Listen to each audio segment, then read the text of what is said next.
on any kind of sort of concern scale, where are you with your side? Concern's the wrong word. I've got belief in what we're trying to do, belief in the group. I think it's just a case of turning our current form around. I have last Saturday was disappointing, the fact that we took the lead and gifted them goals. Looking back at the performance, maybe we didn't factor in the Bristol City game on the Wednesday night. Maybe that affected a few players physically. It was draining, it was a tough game, we kept going for 90 minutes. And I'll give the players that one, but on the back of that they need to perform this week, and we need to start picking up results. We know that's always been the case, but we've been really relatively happy with performances, just not getting the results. Now it's time for both. Is it kind of inevitable that we have to accept that players will make individual errors in League Two because that's the level they're playing at? Yeah, I suppose so. And this season we've been fortunate enough. It hasn't happened too often. It's happened the last couple of games. It's cost us, and you can see out there we've got some drills we've been doing all week. We'll just re-emphasise that and just try and cut those out. Try and just tighten up what we're doing.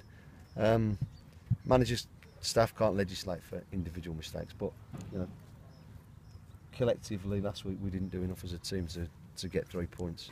We took the lead and just gave it away. We could have got a couple more goals maybe, but we conceded goals which ultimately the team didn't get a result. It's not, although individuals do make mistakes, it's going to happen. It's how we one, get them out of it, and two respond to it. And that for the first time the other day, and looking back at it, the performance looked a little bit jaded and tired second half.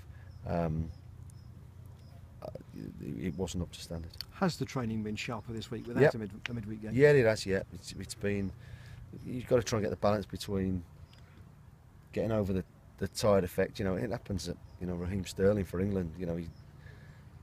The big debate. So you have to get that balance right between doing enough, making sure they're physically and mentally right, but also giving them a little breather as well. So we think we've got it right. We think we've got the balance of the week really good so far, and hopefully we can take it into Saturday. Like I said, performances have been pretty good on the whole. We just need to turn the corner and turn a performance into a result. Interesting that at this stage last year you had 12 points. This year you have 16. Does it feel as if it's 4 points more? Yeah, we're a better team than we were last year. We're a far better team. We've had a few meetings with a few like the defenders, the midfield players that are coming in later today, and the strikers. We're creating chances. We look like, Bar second half last week, where we're not going to concede tons of goals against us. We've got to get the balance right now. We've got to start scoring more and conceding a little bit less than we've done the last couple of games.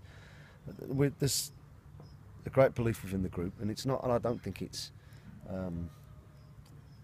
unwarranted. I don't think it's just plucked out the sky, or we've got to say the right things. They're saying the right things because I honestly think they believe in what we're doing, what they're doing, and I have no doubt at all that it'll turn. Going back to earlier, Rob, you're saying about Rob being, what was the word you used? He said he was concerned for 5 weeks. We're concerned if something happens, in a game, but I think the longer you've been a manager, I think you can sense something, and you trust your players, and I really trust this group of players. And like I said before, I have no doubt we'll start picking up results very soon. We're 3 points off the playoffs at the minute, so it's not all doom and gloom. I appreciate it may have been in the heat of the moment somewhat. Trevor Carson was quite emotional after the game on Saturday, almost implying that the team needed to get a bit nastier. I don't know about nastier. I think we're far more aggressive than we were last year. You look at the bookings that we've got, but and that's not me patting us on the back, by the way. That's just a fact. Nastier, more ruthless, more clinical. Yeah, definitely. I have no problem with my players saying things and speaking their minds, because that's what I want them to do. They've got to make decisions for themselves out on the pitch, and if they've got an opinion, I have no problem airing it in front of the group and and we go from there. And Trevor's a winner. You can see that with his performances. You can see that with his attitude. And I think he's as frustrated as we all are that performances haven't matched our results. Northampton Saturday, lots of known quantities there. You know Chris Wilder very well. Yep. You've worked with some of their players. Yep. It's a very familiar kind of setup. Yeah, tough to beat. They've had they're above us in the table, so they're better than us at the moment. They can play a couple of different ways. We've got to be mindful of that. We know the strengths of Cade Mohammed, Darren Carter, Hackett. Who tore us apart in the playoff semi-final at their end, at their place. We've got to be aware of that. They've got a few injuries that I hear Chris talking about, but looks like one or two are coming back. So we've all got our own problems. We've all got our own things that we have to deal with, and he'll come. I'm sure Chris will come looking for 3 points on Saturday, and we've got to do this. We'll be doing the same. Some good players, some threats, but also we think we can hurt them as well. Would Mark Richards be a big miss for them? Because I think he's got 8 goals in 9 starts. It tells you everything, doesn't it? Without a doubt, and got a habit of doing well against Cheltenham as well. So I'm quite glad that he's not available. Injury-wise, what's the latest on? We've got a few. Steve Elliott, Leg and Asa. Asa, it's been 9 weeks now, something like that. It's going to be a few more yet, unfortunately.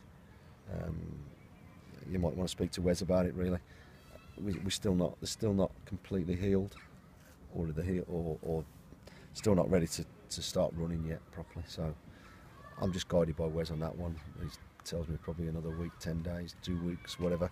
We've been this patient. Asa just has to get it right.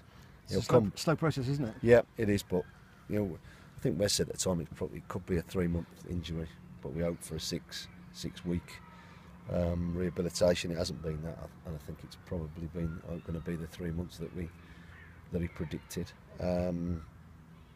Disappointing for Asa, but it's also given him a real base now. He's got thigh muscles and quads and muscles that he's never seen before, Asa. So hopefully that can stand him in good stead, and he can become a stronger player for it.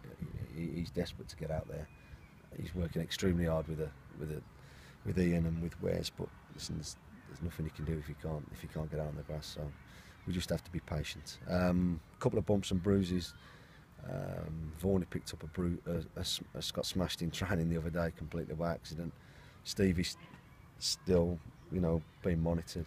But I say, hopefully after the end of today, we should have pretty much everybody to choose from. And you say about regularly knowing what Northampton are like. Where are their potential flaws? I mean, they're a biggish side at the back, but they wouldn't be the most mobile, perhaps, in defence. So Eusebio running at them might be quite interesting. Yeah. I don't like to talk about other teams' deficiencies, because I think that'll just spur them on. Everyone. I don't see many managers going, "Oh, yeah, we're going to exploit this, we're going to exploit that." They're strong. I mean, Cresswell's wins everything in the air. Collins alongside him, the right back, whoever plays Alfie or Tozer, both good players. They've brought in a Premiership player at left back to compete with one they already had. So, they've got Mo, which we'd have all. We all love watching Mo in his pomp at our place, and we've got to be aware of that threat. They've got good players in their squad. We've just got to try and be better than them on the day. There's certain things that we'll get across. We've been getting across to the players all week, but then we'll fine tune it today and sort of say this is where we want to try and exploit them. But then on the flip side of that, we've got to be wary of this. And it's just what the players do on the day, and make. The more better decisions we make there, the more chance we've got of winning the game. And they've been bright this week, really have, on the back of Saturday, and they know that it's time to produce. Would you take a kind of an indifferent performance but a scruffy 1-0? Yeah, probably. But you want both. You want the performance. Yeah. Of course, I would be stupid not to say that, because performances haven't necessarily been getting us the results. Maybe it is just time for a scruffy 1-0, but say we've got to have to work extremely hard to get it.